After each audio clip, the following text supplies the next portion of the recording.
नमस्कार साथियों, आप सुन रहे हैं मुंशी प्रेमचंद द्वारा लिखित कहानी। आज की कहानी है पंडित मोतीराम की डायरी। क्या नाम की कुछ समझ में नहीं आता कि डेयरी और डेयरी फार्म में क्या संबंध। डेयरी तो कहते हैं उस छोटी सी सादी सजिल्द पोथी को जिस पर रोज रोज का वृत्तांत लिखा जाता है और जो प्राय सभी महान पुरुष लिखा करते हैं, और डेयरी फार्म उस स्थान को कहते हैं जहां गायें भैंसें पाली जाती हैं और उनका दूध, मक्खन, घी तैयार किया जाता है। ऐसा मालूम होता है डेयरी फार्म इसलिए नाम पड़ा कि जैसे डेयरी में नित्य प्रति का समाचार लिखा जाता है, उस तरह नित्य प्रति दूध मक्खन बनता है। जो कुछ हो, मैंने अब डेयरी लिखने का निश्चय कर लिया है। कई साल पहले एक बार एक पुस्तक वाले ने मुझे एक डेयरी भेंट की थी। तब मैंने उस पर 1 महीने तक अपना हाल लिखा, लेकिन मुझे उसमें लिखने को कुछ सूझता ही न था। रात को सोने से पहले घंटों बैठा सोचता क्या लिखूं, लिखने लायक कोई बात भी हो। यह लिखना कि प्रात काल उठा, मुँह हाथ धोया, स्नान किया, तिलक चंदन लगाया, पूजन किया, यजमानों से मिला, कहीं साइट बाँचने गया, फिर लौटकर भोजन किया और सोया। तीसरे पहर फिर उठा, भंग छानी, फिर स्नान किया, फिर तिलक लगाया और कथा बाँचने चला गया, लौटकर फिर भोजन किया और सो रहा। यह सब लिखना मुझे अच्छा न लगता था। इसलिए उस डेयरी पर मैंने धोबी के कपड़ों और आमदनी खर्च लिखकर उसे पूरा किया। जब से वह डेयरी समाप्त हुई, तब से खर्च आमदनी का हिसाब लिखना छोड़ दिया और धोबी के कपड़ों का हिसाब पंडिताइन के जिम्मे डाल दिया। लेकिन अब से फिर डेयरी लिखना आरंभ कर रहा हूं। इसका क्या कारण है? मैंने सुना है कि इससे आयु बढ़ती है और चारों पदार्थ हाथ आ जाते हैं। इसलिए अब मैं फिर भगवान का नाम लेकर और गणेश जी के सामने शीश झुकाकर डेयरी लिखना आरंभ करता हूं। ओम शांति शांति शांति। क्या नाम की आजकल साम्यवाद और समष्टिवाद की बड़ी चर्चा सुन रहा हूं। साम्यवाद का अर्थ यह है कि सभी मनुष्य बराबर हों।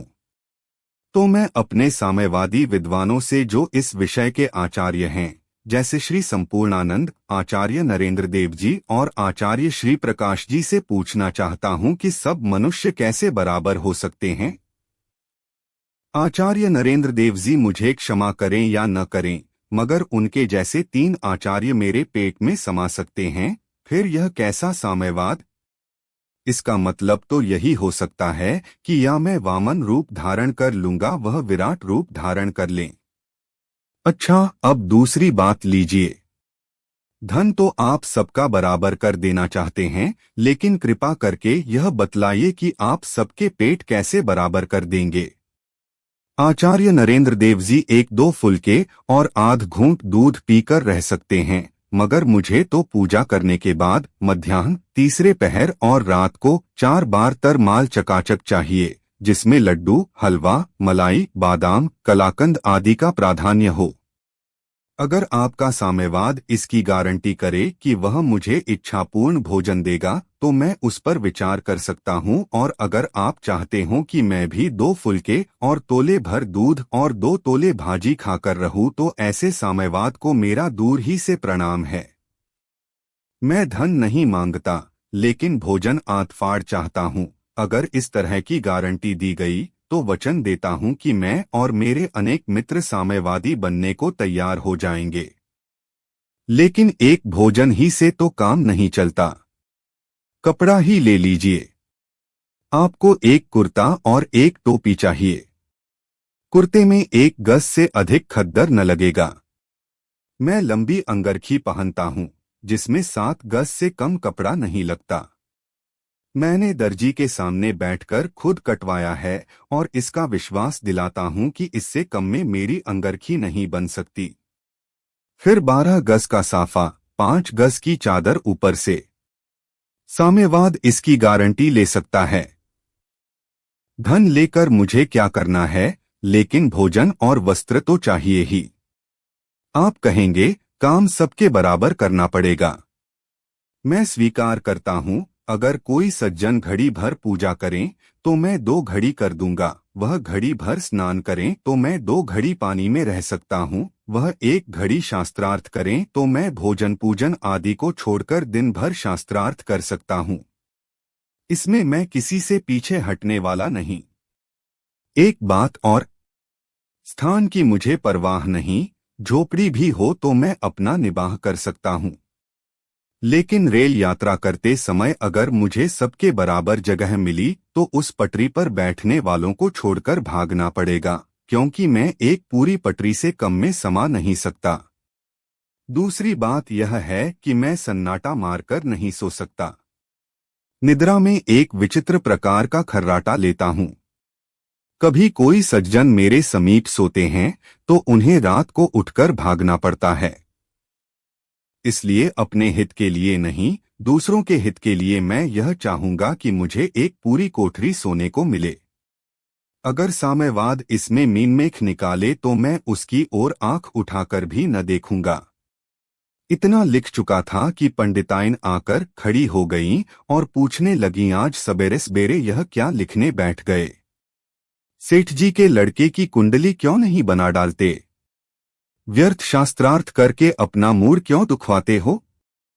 मैं स्त्रियों का अपमान नहीं करता, उन्हें घर की देवी समझता हूँ। वे घर की लक्ष्मी हैं, घर गृहस्थी के सिवा उनसे किसी और बात में सलाह नहीं लेता। घर की लक्ष्मी को घर तक ही रखना चाहता हूँ। राजनीति, समाज, धर्म आदि के विषय से उन्हें क्या मतलब? स्त्रियों को सिर चढ़ाने की इन मुट्ठी भर पढ़े लिखे बाबुओं को जो सनक सवार हुई है, मैं इसे पसंद नहीं करता। पंडिताइन भी एक दिन आधी बाह की जंपर पहने हुए निकली जिससे आधी छाती दिखाई दे रही थी, तो मैंने उसी दम वह जंपर उतरवाकर छोड़ा। वह बहुत बिगड़ी, लेकिन मैंने भी रौद्रूप दिखाया। आखिरकार जब मैं डंडा लेने दौड़ा तो उन्होंने धीरे से जंपर उतार दिया और मुंह फुला बैठीं। मैंने कहा, चाहे मुंह फुलाओ, चाहे गाल फुलाओ, चाहे सारी देह फुलाकर कुप्पा हो जाओ, लेकिन इस भेष में मैं तुम्हें घर से निकलने न दूंगा। खैर, जब उन्होंने आकर मुझे डांट बताई तो मैंने कह दिया, तुम यह बातें नहीं समझ सकती, जाकर अपना काम देखो। पंडिताइन बोलीं, तुमने 4 अक्षर पढ़ लिया तो बड़े समझदार हो गए। अभी 1 जून चूल्हा न जलाओ तो सारी समझदारी निकल जाए। कितना बेतुका जवाब था। मारो घुटना, फूटे आंख। लेकिन मुझे आश्चर्य नहीं हुआ। उनसे मैं ऐसे जवाब सुनने का अभ्यस्त हो गया हूं। मैंने जरा कड़ाई के साथ कहा, तुम्हारे मतलब की कोई बात नहीं है देवी, नहीं तो मैं तुम्हें सुना देता। कोई कविताई करते होंगे, यही तो तुम्हें रोग है। कविता करने का रोग मुझे कब था? बेबात की बात करती हो। मैं कविताई से इतनी दूर हूं जितना पूरब पश्चिम से। यह वेशभूषा, यह डीडौल कवियों का है। तुम क्या जानो कवि किसे कहते हैं?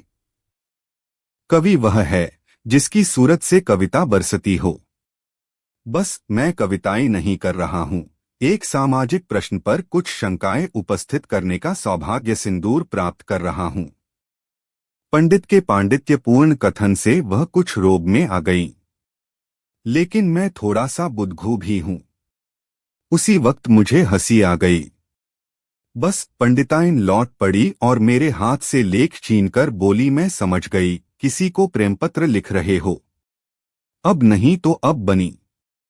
मैं गंगाजल लेकर शपथ खा सकता हूं कि मैंने आज तक न जाना प्रेम किस चिड़िया का नाम है। मेरी प्रेमिका तरमाल है। दूसरा प्रेम मेरी समझ में ही नहीं आता, लेकिन पंडिताइन को न जाने क्यों मुझ पर संदेह होता रहता है। प्रेमियों की दशा देखकर तो मुझे उन पर हंसी आती है। जब देखो रो रहे हैं, ठंडी सांसें खींच रहे हैं, न कुछ खाते हैं न पीते हैं, खांसे लकलक बने हुए हैं, फूंक दो तो उड़ जाए। इस तरह का प्रेम करके तो मैं तीसरे दिन संसार से विदा हो जाऊं। लेकिन इस संदेह का निवारण करना अब लाजिम हो गया। मैंने थोड़े से शब्दों में पंडिताइन को साम्यवाद का तत्व समझाने की चेष्टा की। जब मैं अपना कथन समाप्त कर चुका तो वह आंखें मटकाकर बोली, नौज तुम्हारा साम्बा, कुछ घास तो नहीं खा गए हो? जिसके बाल वंश न हो वे सामवाद की बात सोचें। मुझे तो भगवान ने 5-5 पुत्र दिए हैं और छठवां आने वाला है। मैं सामवाद के फेर में क्यों पड़ूं? मेरे बराबर हो पड़ोसन, गोदारोटी खाए अच्छा सामवाद है। मेरे लाल जीते जी रहेंगे तो मांग खाएंगे। वह और भी न जाने क्या क्या अनाप शनाप बकती रहीं, लेकिन उनकी बातों से मेरे मन में एक शंका उत्पन्न हो गई। साम्यवाद में कहीं संतान निग्रह का बंधन तो नहीं है? क्योंकि इस तरह का कोई संबंध हुआ तो फिर मेरा उससे कोई संपर्क न रहेगा। मैं इस विषय में किसी से समझौता न करूंगा। पीछे से थुक्काफ जिहद करना मुझे पसंद नहीं। आचार्य मुझे स्पष्ट बतला दें कि मुझे गृहस्थाश्रम का त्याग तो न करना पड़ेगा। मैं इसकी स्वाधीनता चाहता हूं कि जितनी संतानें आवें उनका स्वागत करूं, क्योंकि मैं जानता हूं जन्म देने वाले भगवान हैं और पालन करने वाले भी भगवान हैं। मैं तो निमित्त मात्र हूं। क्या नाम है कि मैं पंडित मोटेराम वल्द पंडित छोटेराम स्वर्गवासी साकिन विश्वनाथपुरी जो शंकर भगवान के त्रिशूल पर बसी है, आज बंबई में दंदना रहा हूं। एक यजमान सेठ जी ने तार भेजा, हम बड़े संकट में हैं, तुरंत आओ। तार के साथ डबल तीसरे दर्जे का किराया भी। इसलिए हमने चटपट बंबई को प्रस्थान कर दिया।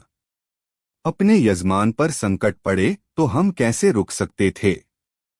सेठ जी एक बार काशी आए थे। वहां मैं भी निमंत्रण में गया था। वहीं मेरी उनकी जान पहचान हुई। बात करने में मैं पक्का फिकैत हूं।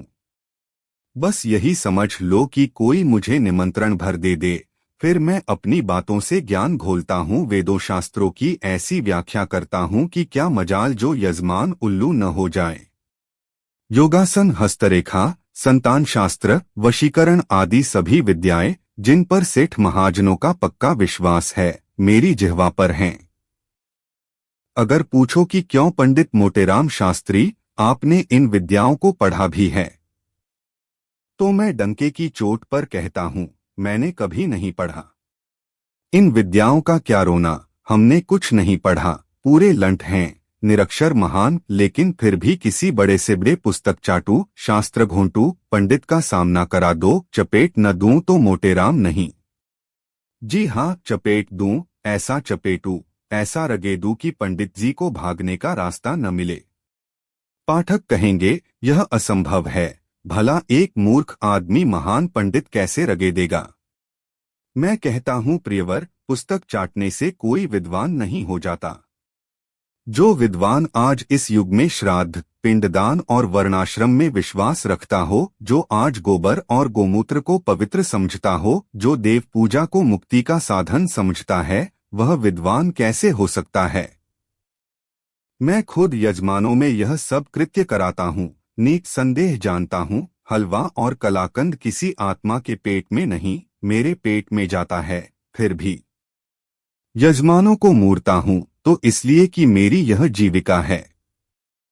जीविका नहीं छोड़ी जाती और इसलिए यजमान खुद बेवकूफ बनना चाहता है, 5 पैसे का गौदान करके भवसागर पार उतरना चाहता है, तो मुझे क्या कुत्ते ने काटा है जो कहूँ कि यह सब मिथ्या है?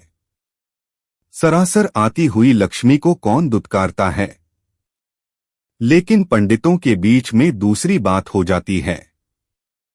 वहां मुझे अपनी जीविका का डर नहीं रहता और मैं भिगो भिगो कर लगाता हूँ, कभी दाहिने कभी बाएं, चौंधिया देता हूँ, सांस नहीं लेने देता। बस पंडितों के पास इसके सिवा और जवाब नहीं रहता कि तुम नास्तिक हो। मगर मैं अपने विषय से बहक कहाँ जा पहुंचा। जब मैं बंबई चलने को तैयार हुआ तो पंडिताइन रोने लगीं। कहने लगीं, बताओ कै दिन में आओगे? 2-3 दिन में जरूर से लौट आना। मैं जो उस वक्त बता दूं कि 2 दिन पहुंचने में लग जाएंगे तो फिर वह मेरा पिंड न छोड़ती। इसलिए बड़े प्रेम भरे शब्दों में कहा, प्रिय, मेरा जी तुम ही में लगा रहेगा।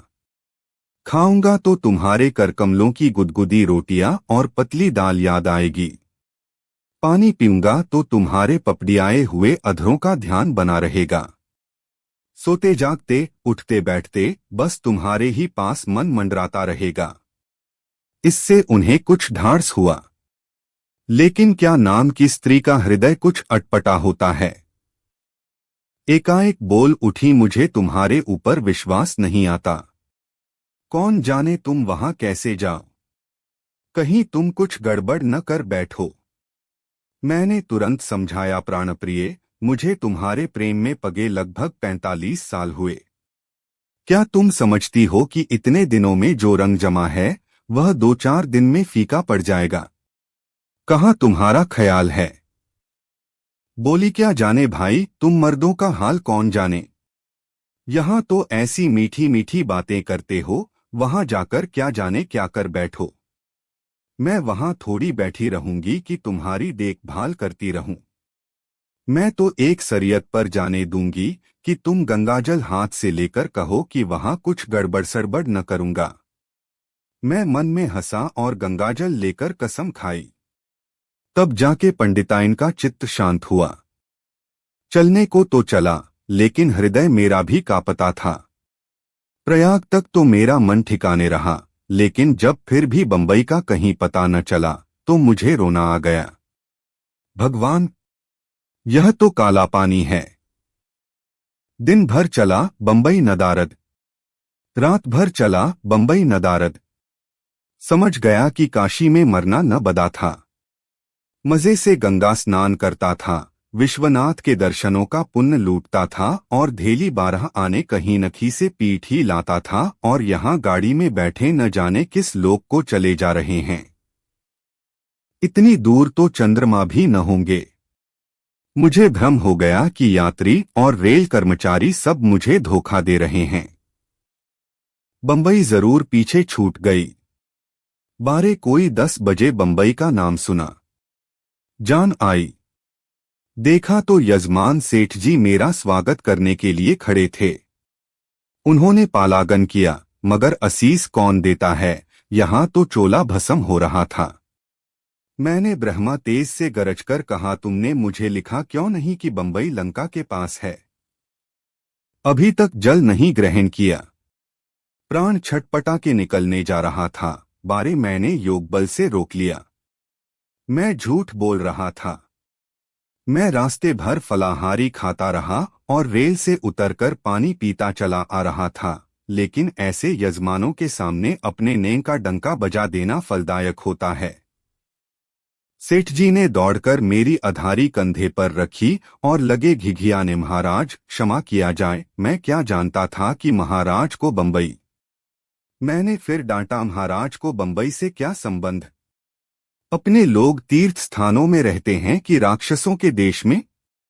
यहां वह रहे जो धन का लोभी हो। हम ब्राह्मणों को अपना धर्म प्यारा है। इस डांट से सेठ जी की नानी मर गई। बाहर आए तो मोटर खड़ी थी। बैठकर यजमान के घर चले। वाह रे बंबई, वहां तो आदमी पागल हो जाए। सड़कें न जाने क्यों इतनी चौड़ी बनाई हैं। हमारी चौखंभे वाली कितनी गुलजार गली है कि वाह। यहाँ की सड़कें हैं कि बालेमिया का मैदान है। मगर बंबई का हाल फिर लिखेंगे। इस वक्त तो सेठ जी के संकट की कथा कहनी है, जिसके लिए हम इतनी दूर से बुलाए गए हैं। संकट यह कि सेठ जी ने सट्टा खेला है और चाहते हैं मैं कोई ऐसा अनुष्ठान करूं कि सेठ जी के पौबारा हो जाएं। मामला गहरा है, कोई 1.5 लाख का। मैंने यह वृत्तांत सुनकर ऐसा गंभीर मुंह बनाया मानो सब कुछ मेरे हाथ में है।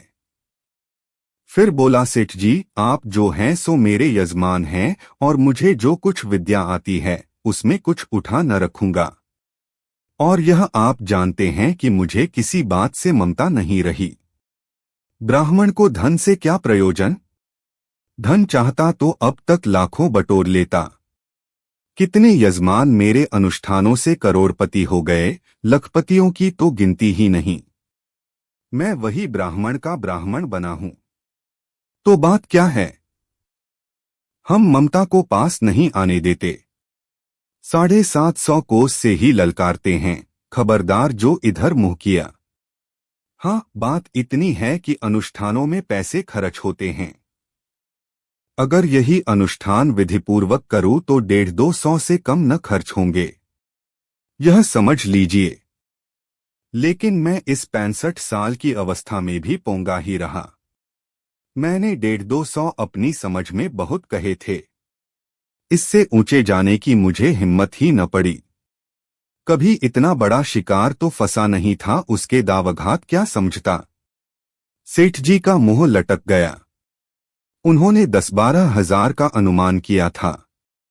150-200 सुनकर मेरी सारी प्रतिष्ठा उनके हृदय से निकल भागी। क्या स्वर्ण संयोग दिया था भगवान विश्वनाथ ने, लेकिन तकदीर खोटी है तो उनका क्या बस। 10,000 कह देता तो जन्म भर के लिए अयाच्य हो जाता। बोलते बोलते बोला क्या? 150-200। धत तेरे पोंगापन का सत्यानाश हो। अब तो यही जी चाहता है कि जाकर समुद्र में कूद पड़ूं। उसी दिन एक दूसरे घोघानाथ शास्त्री के नाम तार गया। अब यह पटठा आकर इन सेठ जी को मुड़ेगा। 20,000 से कम न लेगा, लेकिन अब पछताने से क्या होता है। फिर भी मैंने सोचा, बला से मैं नहीं पा रहा हूं, कोई दूसरा क्यों ले जावे। मेरा क्या? यह धर्म नहीं है कि अपने यजमान की इन लुटेरों से रक्षा करूं। बोला, मैंने केवल सामग्री का मूल्य दिया, दक्षिणा मैं लेता नहीं। 1,000 रुपए विप्रों की दक्षिणा भी समझ लीजिए। सेठ बोले, उससे कोई मतलब नहीं, वह तो यहां से अलग दिया जाएगा। आपकी सामग्री तो कुल 200 की होगी। मैंने कहा, बस इससे अधिक नहीं। हाँ, ऐसे लोगों को भी जानता हूं जो इसी अनुष्ठान के लिए 10,000, 15,000 तक ले लेंगे। लगेगा तो 250-300, शेष अपने पेट में ठूंस लेंगे। इसलिए ऐसे धूर्तों से सचेत रहिएगा। लेकिन सेठ के कंठ तले से यह बात न धंसी। बोला, यह आप क्या कहते हो शास्त्री जी? गुड़ जितना ही डालो उतना ही मीठा पकवान होगा। आपका अनुष्ठान 200 का है, आप कीजिए, लेकिन बिना बड़े अनुष्ठान के मेरा काम न चलेगा। अब भी मुझे अपना उल्लू फांसने का मौका था। कह सकता था, सेठ जी आपका काम तो छोटे अनुष्ठान से ही निकल सकता है, लेकिन आपकी इच्छा है तो मैं महामृत्युंजय पाठ और ब्रह्म प्रवीक्षक क्रिया भी कर सकता हूँ। हाँ, उसमें कोई 13,500 का खर्च है, मगर यह तो अब सूझ रही है। उस वक्त अक्ल पर पत्थर पड़ गया था। मेरी भी विचित्र खोपड़ी है, जब सूझती है अवसर निकल जाने पर। हाँ, मैंने यह निश्चय कर लिया कि पंडित घोंघानाथ को बिना 10-5 हिस्से दिए न छोड़ूंगा। या तो बेटा से आधा रखा लूंगा, या फिर यहीं बंबई के मैदान में हमारी उनकी ठनेगी। वह विद्वान होंगे। यहां सारी जवानी अखाड़े में कटी है। भुरकुस निकाल दूंगा। अपनी इस पिछल सूझता पर पछता रहा था कि डाकिया एक तिकोना सा बैरंग लिफाफा लाकर मुझे दे गया। समझ गया, पंडिताइन की कृपा है। आज यह पत्र हाथ में लेकर मुझे सचमुच उनकी याद आ गई। बेचारी ने मेरे साथ 45 साल काट दिए और मैं बराबर उसे बातों में टालता रहा। आंखें सजल हो गईं। पत्र खोला। लिखा था, स्वस्ति श्री सर्व उपमा योग। सो तुम जाए के बंबई में बैठी रहिया, कान में तेल डारी के। हमका रोज सपना दिखात है। डरन के मारे नींद नहीं आवती है। कतो तुम कुछ गड़बड़ी न करी बैठो, यही चिंता में हमार परान सूखा जात है। तुम कहीं हो हम 65 साल के हुए गएन, अब का जन्म भर गड़बड़े करत रही बे।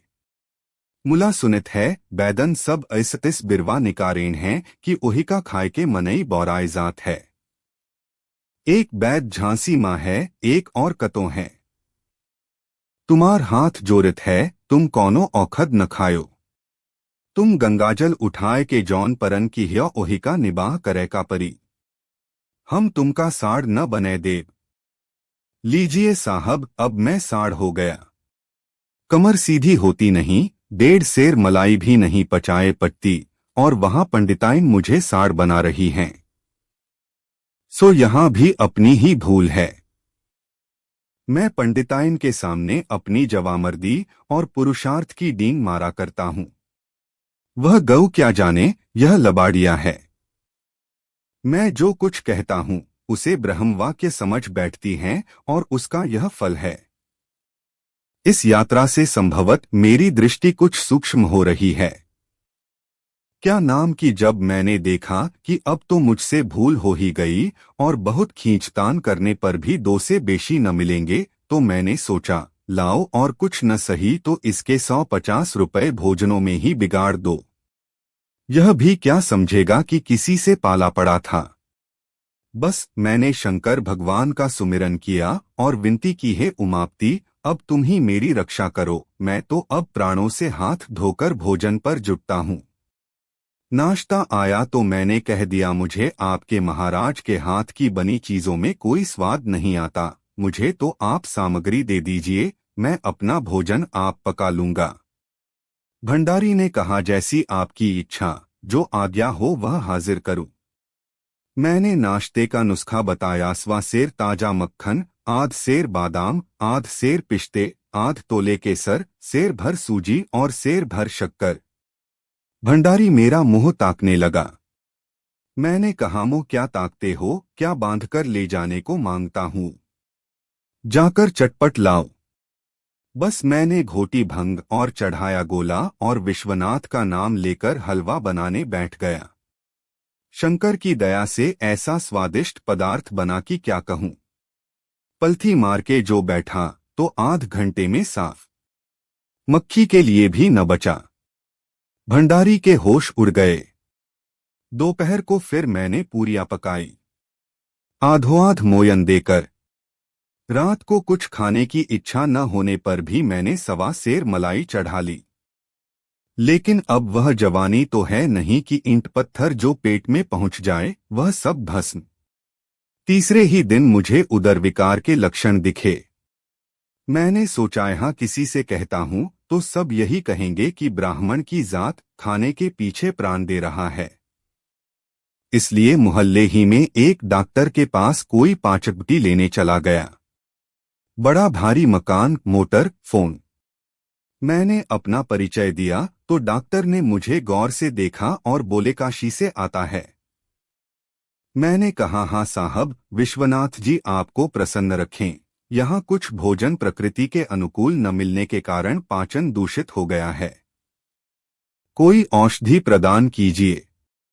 डॉक्टर मुझे एक अलग कमरे में ले गया और एक मेज पर लेटाकर मेरा पेट टटोलने लगा। फिर सीने की परीक्षा की, पीठ ठोंकी, आंखें देखीं, जीभ निकलवाकर परीक्षा ली।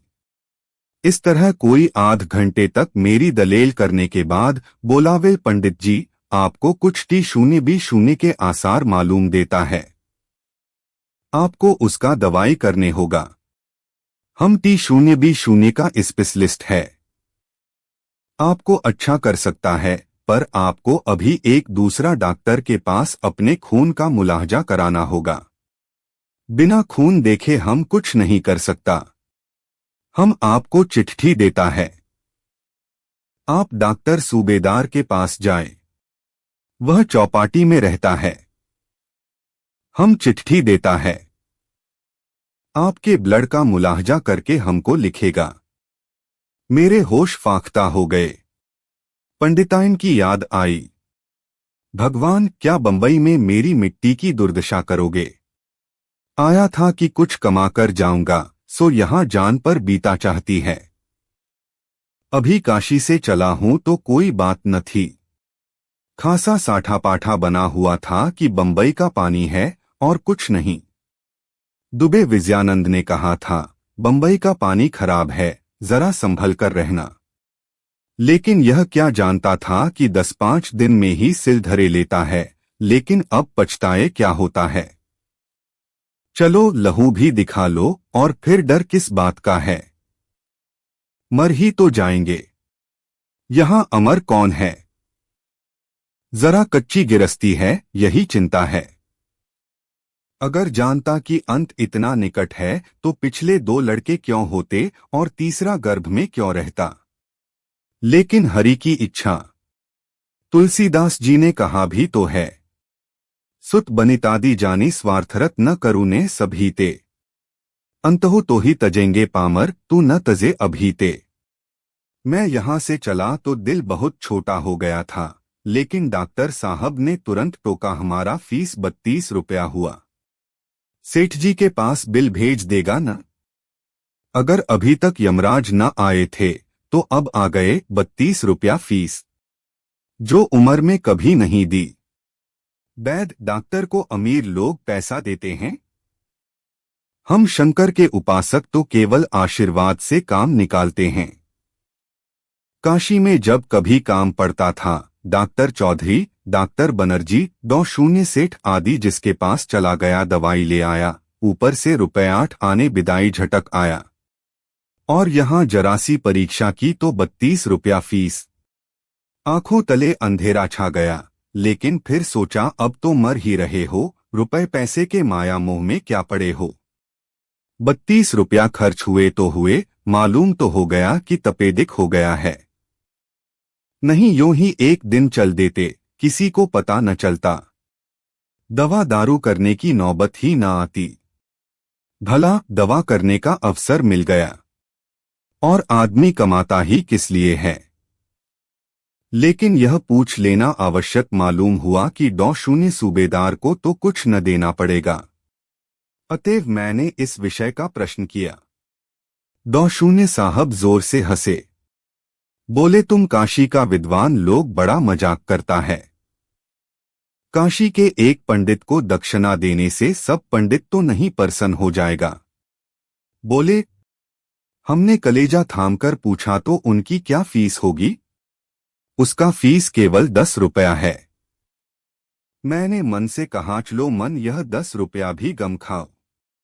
बंबई में जो कमाना है वह सब देकर भी प्राण बचे तो समझना चाहिए नया जीवन पाया।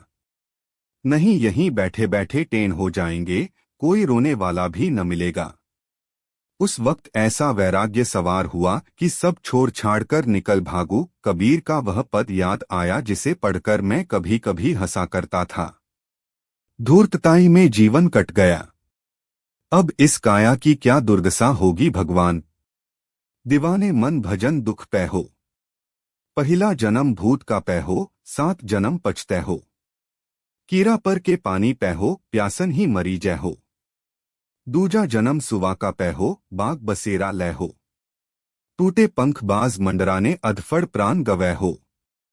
बाजीगर के बानर होई हो, लकड़ी नाच नचै हो। ऊंच नीच के हाथ पसरे हो, मांगे भीख न पै हो।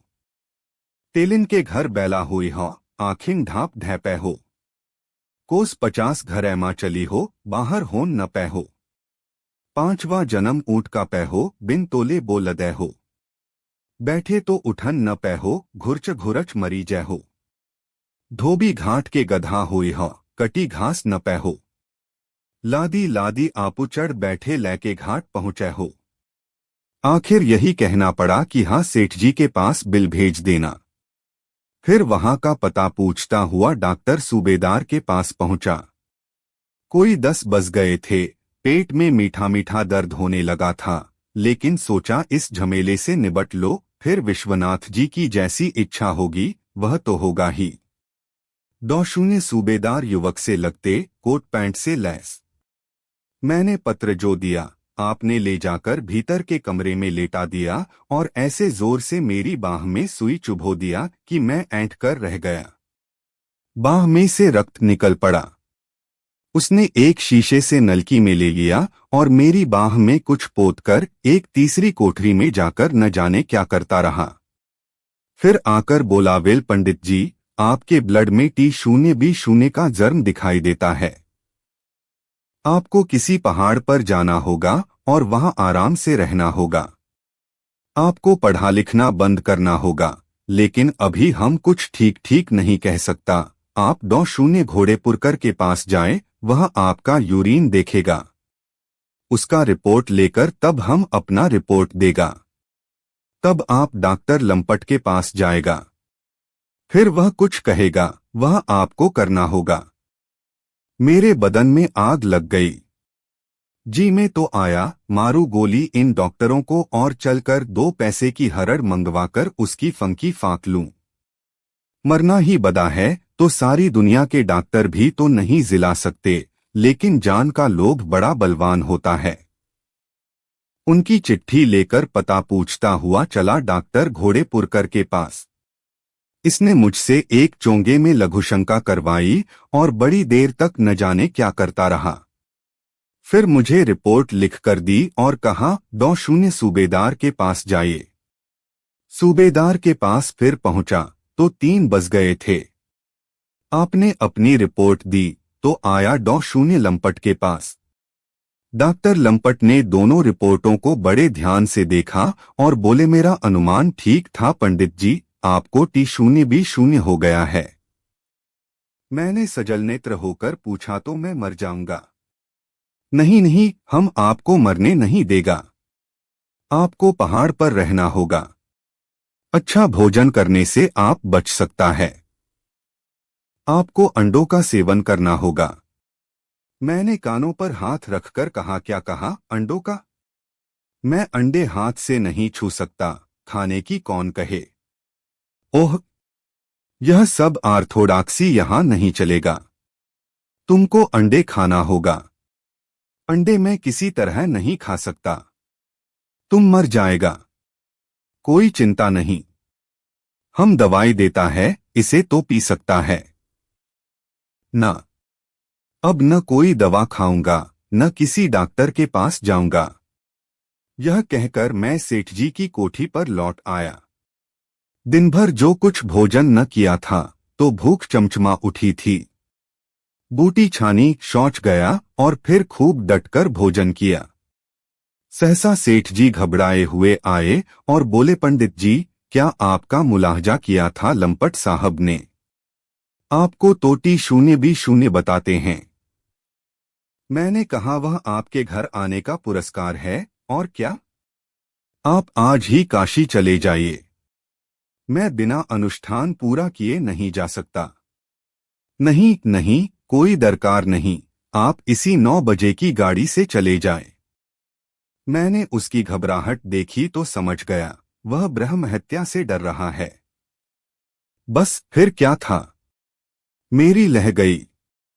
मैंने कहा, बिना अनुष्ठान पूरा किए लौट जाने में प्राणों का भय है। इसका उपचार करने में कम से कम 1000 का खर्च है। मैं वह कहां से लाऊंगा? फिर मरने से क्या डरना, यहीं मर जाऊंगा तो क्या चिंता।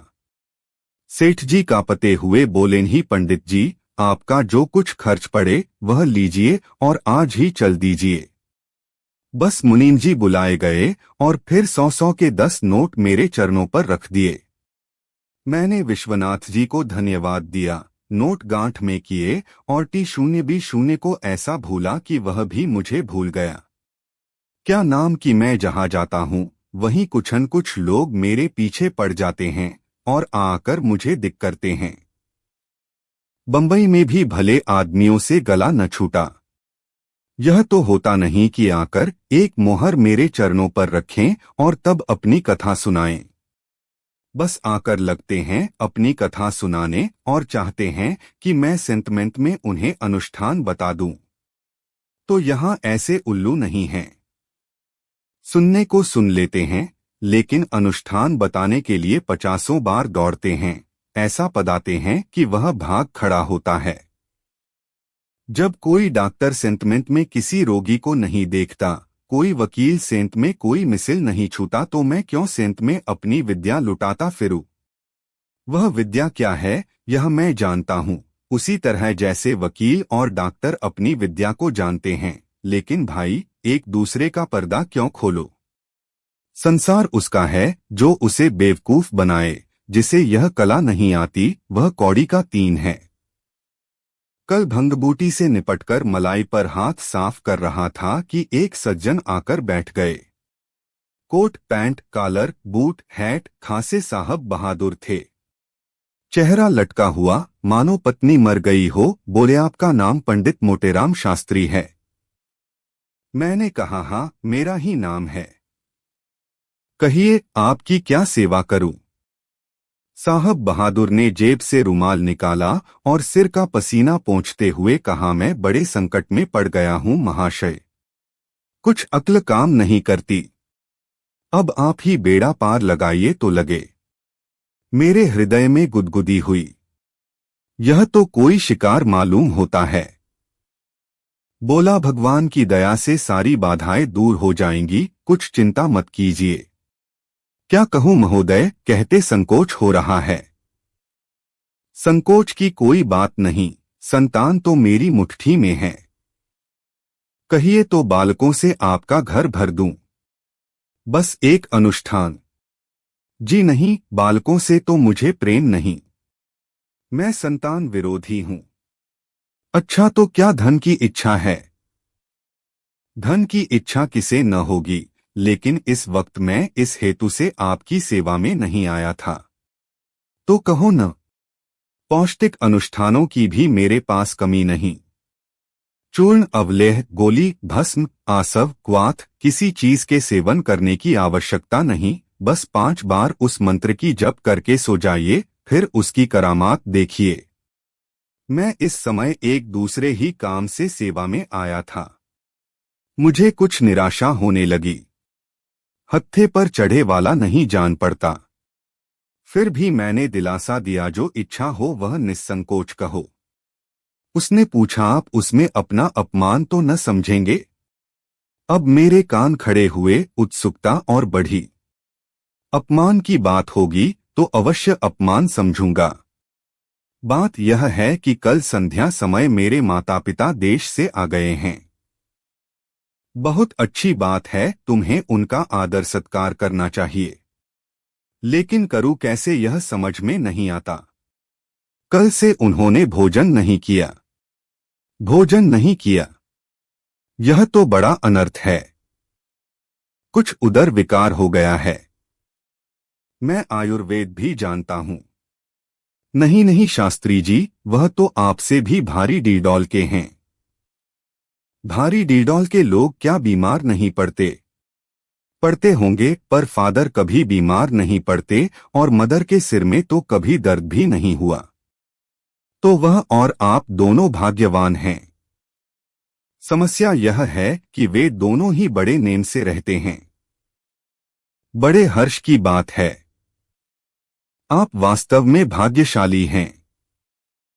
लेकिन वह मेरे खानसामा के हाथ का भोजन तो नहीं कर सकते। तो 1-2 दिन तुम्हारी स्त्री ही भोजन पका लेगी तो क्या छोटी हो जाएगी? सास-ससुर की सेवा करना ही स्त्री का परम धर्म है। मैं इसे नहीं स्वीकार करता महोदय। बुरा न मानिएगा। आप 100 बरस की पुरानी बात कह रहे हैं। सास-ससुर को ऐसी जराजरा की बातों के लिए पुत्र और पुत्रवधू को संकट में न डालना चाहिए।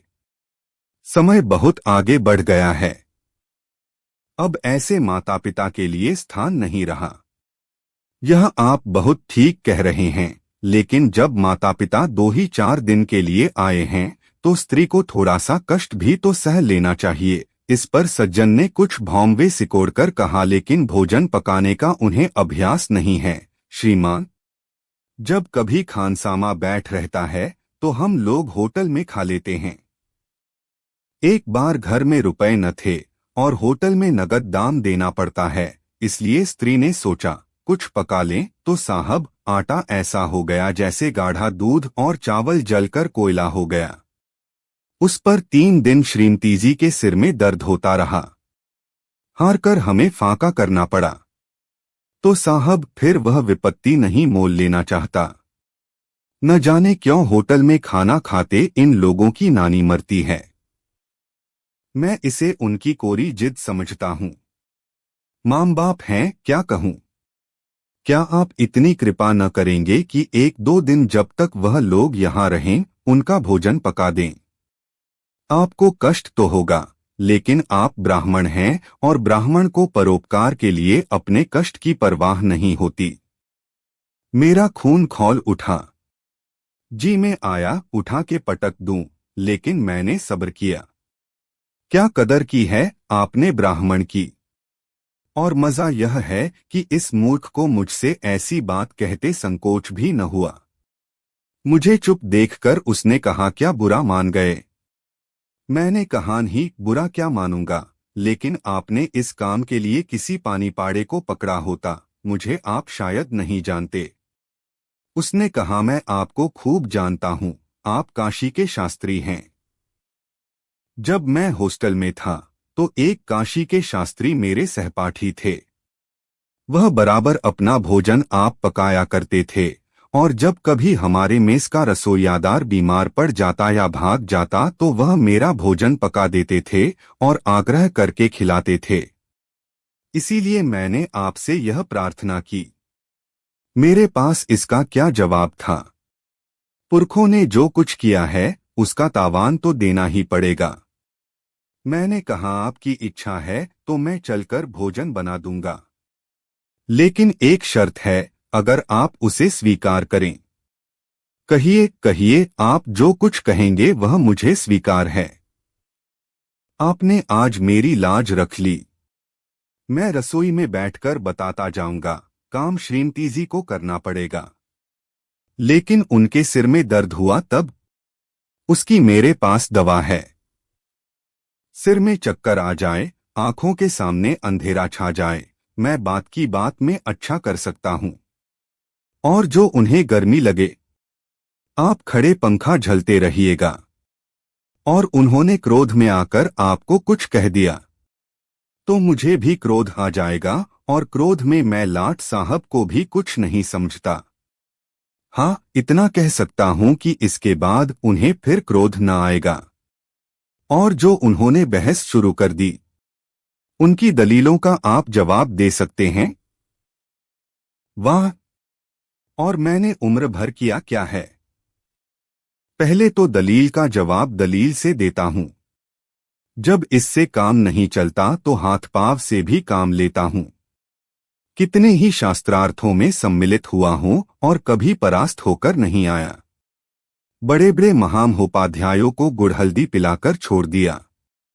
सज्जन ने एक क्षण तक विचार किया और फिर आने का वादा करके चले गए। तब से अब तक सूरत नहीं दिखाई। आपने कहानी सुनी, इसके लिए आपका बहुत बहुत धन्यवाद, और आपने सब्सक्राइब किया, इसके लिए मैं हृदय से बहुत बहुत आभारी हूँ।